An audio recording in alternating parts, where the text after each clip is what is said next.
SPMMA, dosen Prodi Agroindustri dan Agribisnis.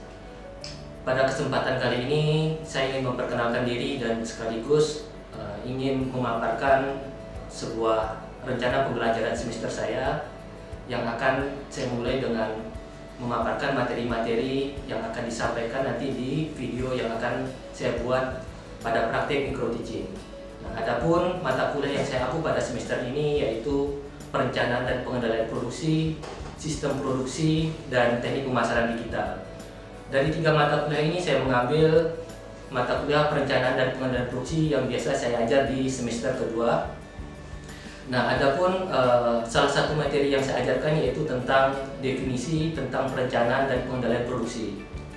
Nah, pada kesempatan ini juga beberapa hal yang ingin saya sampaikan yaitu bahwa skill nanti yang diharapkan oleh mahasiswa yaitu mahasiswa mampu menguraikan atau membuat sebuah sistem perencanaan bisnis, kemudian mampu dalam proses pengontrolan atau pengendalian sehingga tujuan dari sebuah proses perencanaan itu bisa tercapai.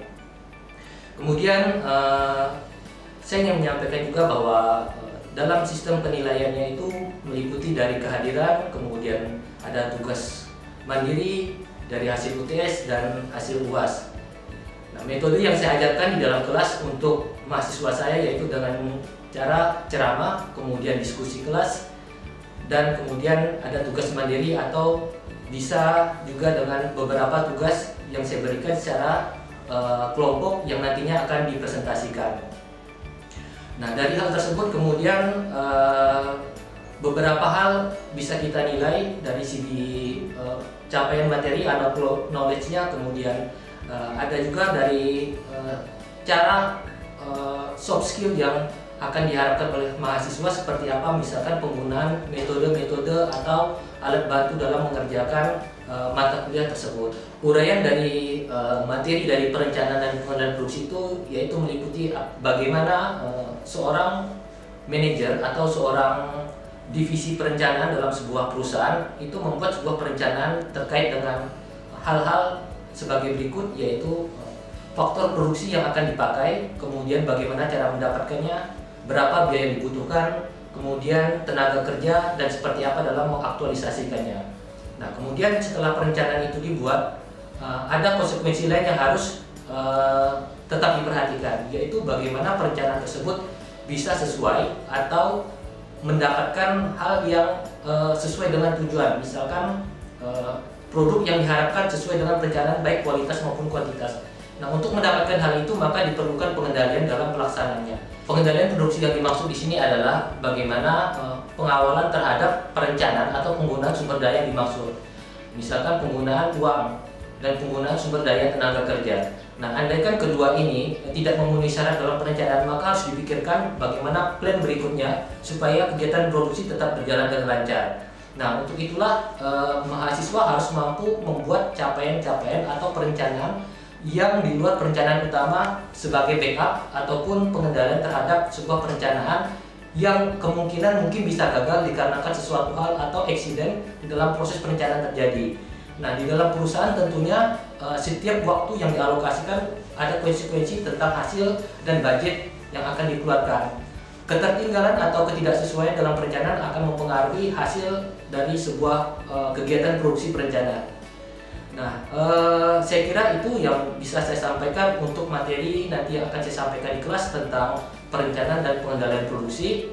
Oleh karena itu, ini diharapkan bisa membantu dalam membuat atau menghasilkan sebuah video yang bermutu atau berkualitas sebagai alokasi untuk mencapai dari tujuan rencana pembelajaran semester untuk mata kuliah perencanaan dan pengendalian produksi.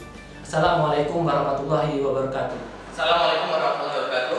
Waalaikumsalam warahmatullahi wabarakatuh. Selamat pagi dan salam sejahtera. Baik, hari ini kita akan melanjutkan materi kita tentang perencanaan dan pengendalian produksi di pertemuan yang kedua. Ada yang masih ingat minggu lalu kita membahas tentang apa? SD. Hari ini oh ya, sebelumnya ada yang tidak masuk hari ini? Siapa yang tidak masuk? Bunga, Ajuy, 3 orang. Baik, kemarin kita sudah introduksi atau pendahuluan tentang materi perencanaan dan pengendalian produksi. Kalau misalkan di setiap kegiatan produksi atau apapun yang harus kita lakukan itu kita butuh 3 seksi gitu, atau minimal 2. Ada perencanaan dan pengendalian. Perencanaan menyangkut apa yang akan kita tulis, apa yang akan kita lakukan, kemudian hal itu harus kita kendalikan dalam upaya untuk sampai kepada titik tujuan akhir. Nah, apa akibatnya jika kemudian sebuah kegiatan yang sudah kita rencanakan itu tidak kita kendalikan? Saya bisa menjawab. Yang masih ingat pertemuan minggu lalu, kita sudah menyusun rencana dalam kegiatan produksi, tapi kemudian ada yang tidak sesuai dengan hal itu. Gimana? Ngomong yang kuat, ngomong yang kuat. Contohnya misalkan kita sudah menyusun bahan-bahan untuk membuat sebuah brownies. Ada terigu, kemudian ada telur, kemudian ada gula pasir, ada coklat dan lain sebagainya. Nah, itu rencana. Nah, setelah kita membuat rencana, kemudian bahan-bahan tersebut kan harus ada. Ini saya tulis ya. Ini ada terigu, kemudian gula pasir, ada telur, apalagi bahannya coklat misalkan. Oke, lagi siapa yang masih ingat? Oh, ragi, pakai ragi sedikit. Terus apa lagi? Susu bubuk. Margarin kita ingat saja itu. Jadi ini dari sekian bahan ini sudah kita rencanakan. Artinya waktu kita memproduksi maka bahan ini kan harus ada. Nah, jika tidak ada salah satunya gimana? Hasil akhirnya tidak sesuai. Artinya bisa jadi barang itu tidak jadi, kemudian kemungkinan yang lain barang itu jadi, tapi kemudian hasil atau kualitasnya yang berbeda. Kalau misalkan telurnya tidak ada, cuma ada penggantinya yang harusnya pakai putih telur ternyata dia kuning gitu. Nah, itu kan harus dikendalikan.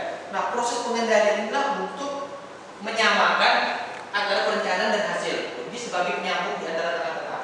Ini hasil, ini perencanaan. Jadi perencanaan dan hasil ini pengendalian itulah yang kemudian sebagai alat penyambungnya. Alat penyambungnya sehingga nanti kita tidak bisa hanya cuma merencanakan kemudian mengikuti alurnya. Nanti hasilnya itu bisa berbeda. Kemudian selain berbeda ada penambahan biaya-biaya lain yang kita kemudian tidak hitung di dalam sebuah perencanaan.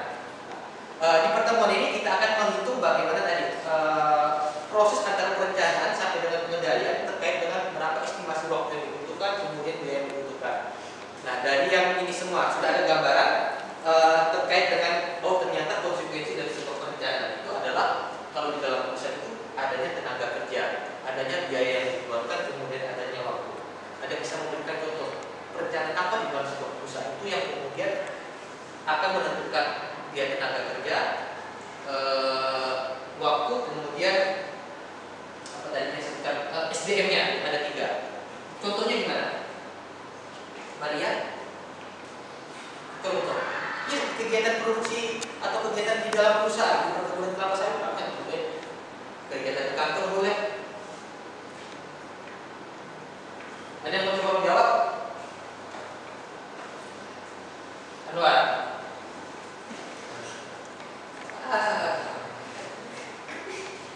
Hari ini contohnya begini. Besok akan dilakukan proses pemanenan di blok H yang luasnya misalkan 10 hektar. Sudah tahu ini perencanaan, besok akan dilakukan pemanenan luasnya 10 hektar. Apa yang dihitung di situ? Apa yang harus disiapkan? Alat, tenaganya dulu, orangnya dulu, kan orangnya. Kalau sudah ada orang kan pasti kan lengkap dengan tenaga. Nah, selain kita menyiapkan orang, ternyata dalam 10 hektar itu kita membutuhkan 5 orang. Berarti 2 hektarnya 1 orang yang mengerjakan. Ini orangnya sudah ada. Yang kemudian yang kedua, konsekuensi yang kedua, waktu. Kapan itu harus diselesaikan? Apakah dari jam 6 sampai jam 9 sampai jam 10 tergantung. Kalau orangnya banyak mungkin dari jam 6 pagi sampai jam 8 selesai, atau jam 9 maksimalnya. Tapi kalau orangnya sedikit yang didapatkan maka bisa jadi jam 12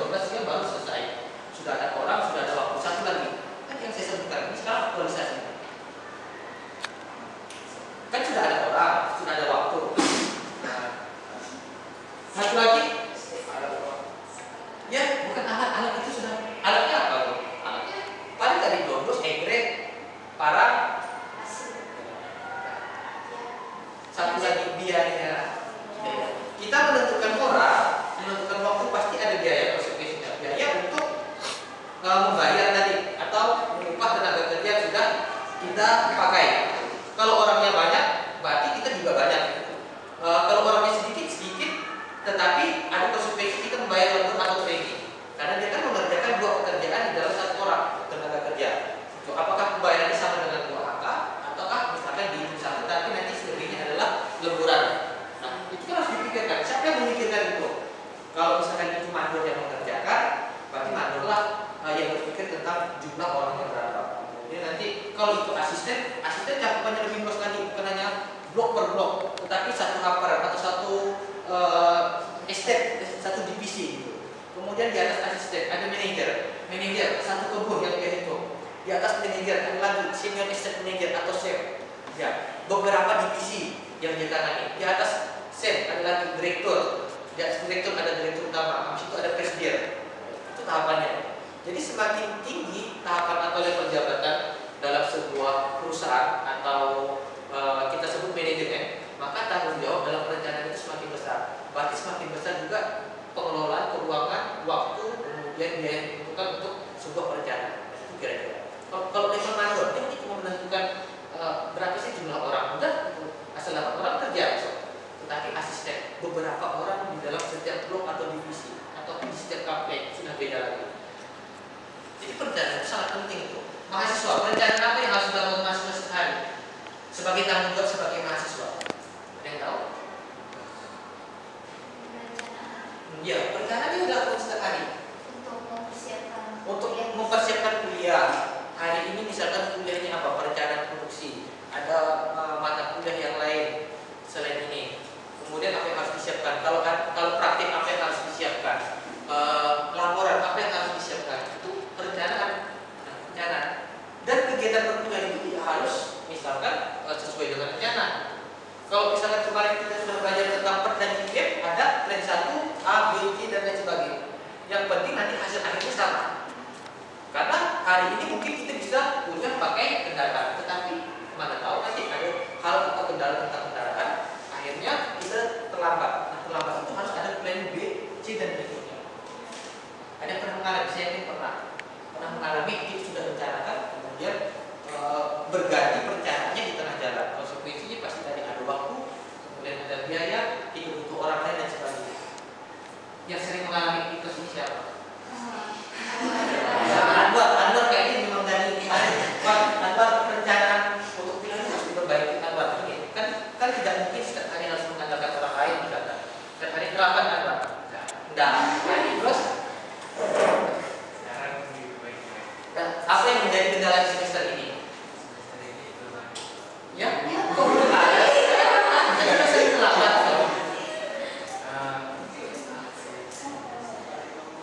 Nah, jadi ini, itu harus diperbaiki. Setiap proses produksi itu selalu ada evaluasi. Evaluasi itu seperti ini, saya contohkan. Ketika dia terlambat, apa yang harus dilakukan? Itu evaluasi. Kan tidak mungkin kita mengulangi kalau di dalam perusahaan kesalahan yang sama. Misalkan kalau misalkan produksi tadi ini kronis, udah tahu kan dalam seminggu itu pemakaian gas itu 1 tahun. Berarti harus sudah ada ancang-ancang 2 hari sebelum habis itu harus ada tahun cadangan. Jangan setiap hari nunggu udah habis baru cari.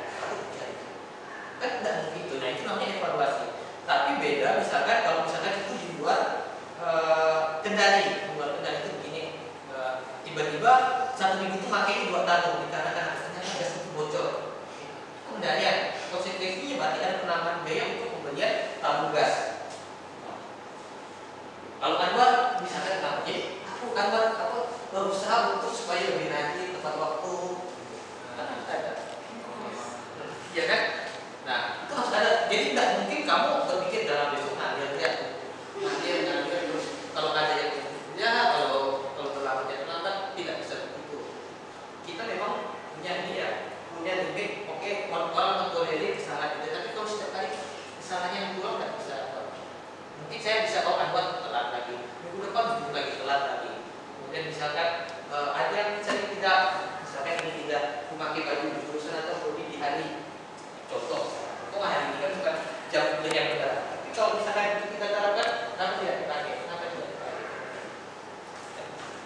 mengurangi disiplin dalam pemeliharaan.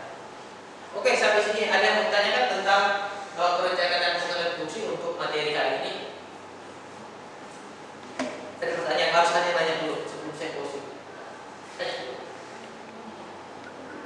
Tanya, ya. Kalau seandainya itu tidak menyiapkan biaya lebih Pak untuk pengendalian untuk klaim yang Ya, lain, untuk yang lain. terus apakah rencana itu jadi dibatalkan? Selama rencana itu berjalan sebagaimana mestinya, tidak ada halangan, berarti tidak ada risiko untuk penggunaan anggaran atau pengalihan rencana. Itu tidak masalah. Kalau kita menganggap tidak mungkinlah terjadi ini, atau kemungkinan kecil kalau misalkan motor kita mogok di tengah jalan, karena ini motor baru. Memang kita tidak ada siapkan, tidak apa-apa gitu. Uang itu disiapkan jika kemungkinan risiko itu besar untuk gagal. Waktu dan uang itu pun tidak dipakai kalau misalkan rencananya ini berjalan sebagaimana mestinya, tidak dipakai. Dia dipakai kalau di perusahaan, dan di perusahaan itu tidak mungkin tidak ada dana itu, karena pasti ada dana taktis yang keluarnya bukan di dalam perencanaan. Misalkan begini, namanya ada RKA, RAB dan RAD. Ada rencana kerja harian dan rencana kerja bulanan dan tahunan. Sudah disusun bulan ini untuk di bulan Agustus. Tapi kemudian tiba-tiba barulah di tanggal 2 atau 3 ada karyawan yang membutuhkan uang, dia mau pinjam uang perusahaan, boleh nggak? Boleh itu. Catatan nanti pas gajian dipotong. Maka yang keluar adalah bukan di luar perencanaan, itu uang harian, uang yang taktis dan tersedia di dalam kas. Bahkan misalkan pinjam 500 ribu dikasih. Misalkan ada hal yang lain, ternyata misalkan di dapur sapunya patah, sapu patah itu di luar perencanaan, tidak mungkin kita merencanakan setiap bulan sapu yang patah. Maka dipakailah uang taktis atau uang kas yang di dalam ada perusahaan. Nanti baru diganti di periode berikutnya. Jadi pasti tetap ada uang, karena perusahaan itu investasi usahanya itu jangka panjang, 10-20 tahun. Tidak mungkin hanya dengan uang yang pas-pasan kemudian dia menjalankan bisnisnya. Oke, baik ya. Saya kira cukup untuk pertemuan kali ini. Saya ucapkan terima kasih. Nanti bisa kita lanjutkan diskusi di luar kelas. Saya ucapkan assalamualaikum warahmatullahi wabarakatuh. Selamat pagi dan salam sejahtera. Demikianlah uraian singkat untuk mata kuliah perencanaan dan pengelolaan produksi yang saya ampu pada program studi agroindustri. Semoga video ini bermanfaat, kemudian bisa menjadikan mahasiswa agroindustri menjadi memiliki skill, capaian yang sesuai dengan profil lulusan agroindustri. Saya Irfan Holid, SPMMA, pamit undur diri. Assalamualaikum warahmatullahi wabarakatuh.